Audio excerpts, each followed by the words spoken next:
luang ram môi mi zo ram dung lệ vanga tùy thiêng lim tùy nung a luang re nghe bie ti tar por men cu chua kanie mi bùi tròn mal som na min khen tu chu o bie ve kan ram ma so na ma roi tu in na tho hi a ro pui le mai tùy thiêng hi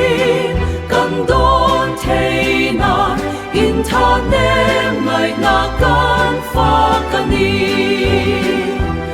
in tha nem mai na kan pha kan ni pipeline thar le tùy che khom na mun kho ti na in sem da rani e finally she sail na bin pe tu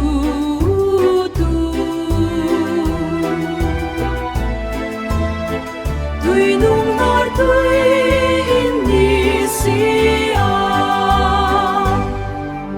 chun le san po thu lo va thok rengi chun le san po thu lo ru sak tu in ni mi zo mi pui zong zong te tan hian in lu he mai kan va lo me malang pan zeli